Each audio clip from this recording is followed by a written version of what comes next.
Hi, Staffordshire University. I'm here today on Global Ethics Day. I'm with Thomas Lancaster, who works here at the university and is an expert on contractual cheating.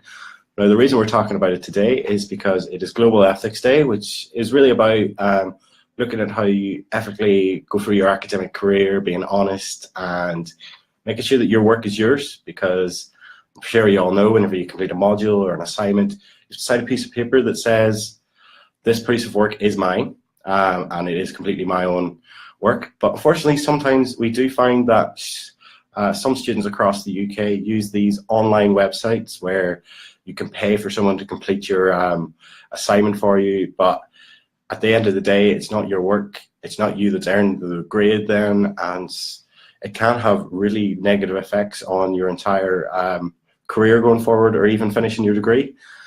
So I'm going to ask Thomas a few questions here, and we'll try and get a bit of discussions through our opinions and stuff.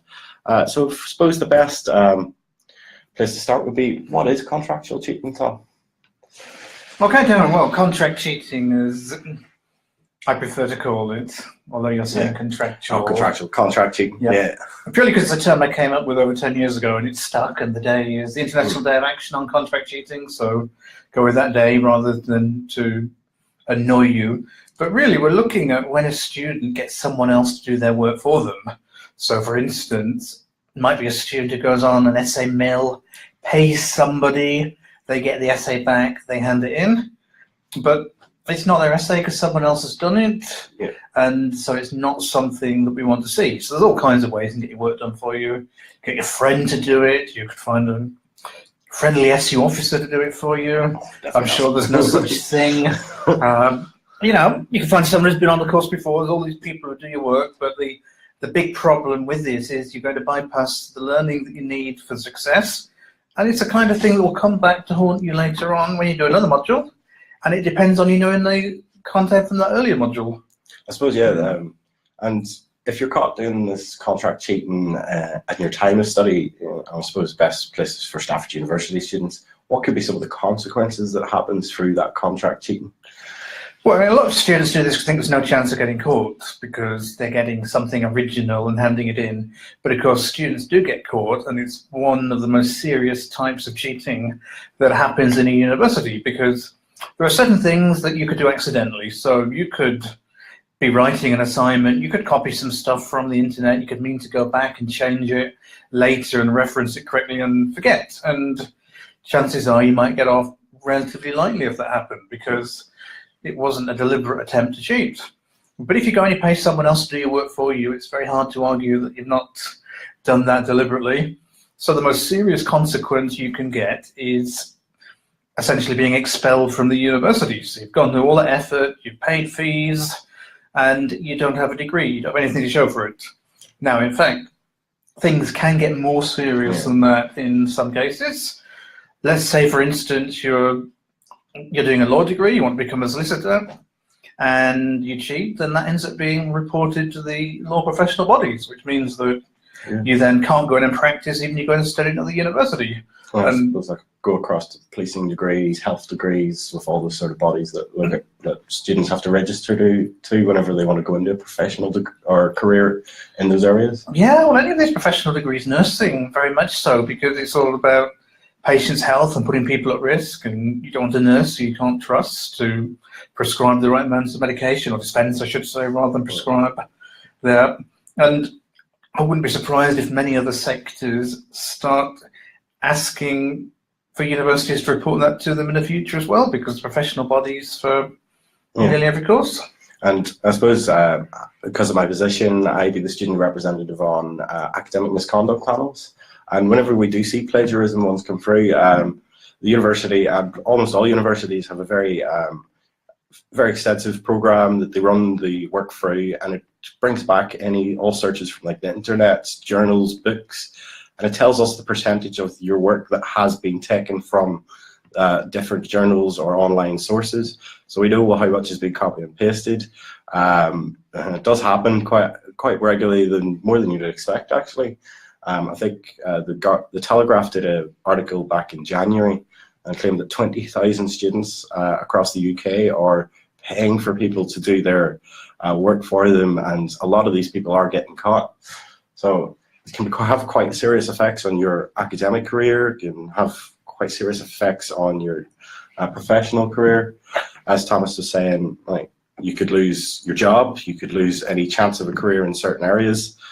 So on this Global Ethics Day, we really are trying to push out the vote that it's your work, it's your 9,000, for first years, £9,250 a year to study here at Staffs. Don't be wasting your degree on contract cheating. It's just not worth the time. Would you agree with that message? Oh, definitely, yeah. And you know, from my perspective, and I think from the perspective of the people who teach, then the idea is we really don't want to catch people cheating, because nobody wants students to leave a course without a degree. We're in education because we want people to succeed and we want to help them. So it's not about trying to find ways to catch students, although one of the hashtags that a group of worldwide students came up for the event today is defeat the cheat. There is a part of that because students don't want to know that other people are getting a degree they don't deserve.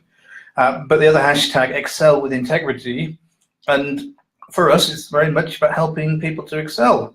So for instance, if we know you're having problems with completing a particular assignment or finding a particular subject difficult, then we can put support in place. We can tell you who to go to see to get support. We've got the student union there to help. Yeah. We've got the various writing support services out there. There are lots of people, as well as subject staff, personal tutors, who will help out. So it's just trying to do that, trying to help people to succeed, as opposed to help people to fail, which really isn't what we want. Yeah. So Staffs, that's a bit about contract cheating. We'll just summarize what we've sort of discussed over the last few minutes. It's contract cheating is whenever you get a friend, you get an alumni, you get someone else in the course. If you're asking lecturers or you're asking some of them online safety or those online areas that complete work and assignment for you, that's what contract cheating is, whenever it's not your work being submitted and you've got someone else to complete it.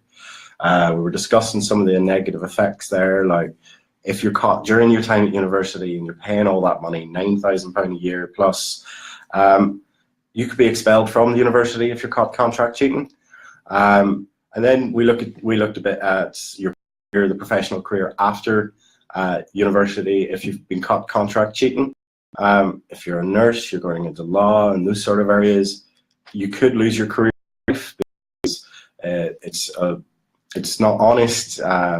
You aren't completing your work with integrity, and you'll find those people like the nursing council and the law governing bodies will not let you practice within those areas if you've been caught contract cheating.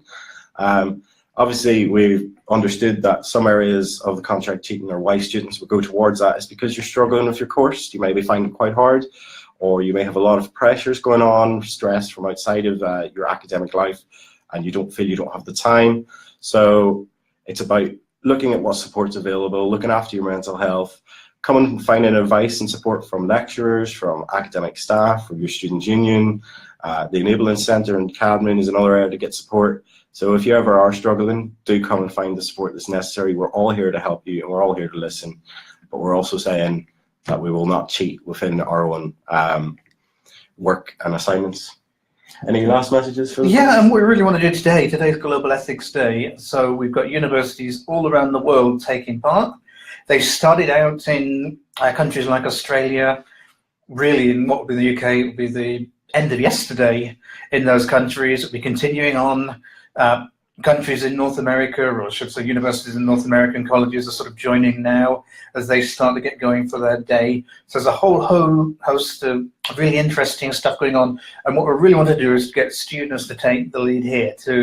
If you've got a friend who you hear about who's tempted to cheat, then talk to them and say why it's maybe not a good idea, why it will hurt them now, why it will potentially hurt them in the future as well by doing that. And we've also got these whiteboard declarations, so do go on Facebook, Twitter, LinkedIn, all the sites, and use the hashtag, #defeatthecheat, #excel with integrity, and put why you won't contract cheat. So you see they've got the whiteboard with the greatly drawn Staffordshire University Student Union symbol there as well in the back, talking all about that. So I think, Darren, to finish, do you want to come put something on the board and to say why you won't cheat? You've got the choice of coloured pen. There are no greens, unfortunately, but there you go. So I will not contract cheat because I want fair and equal education for all. Ooh, forgot how to spell education, folks. That's not an important word. Right?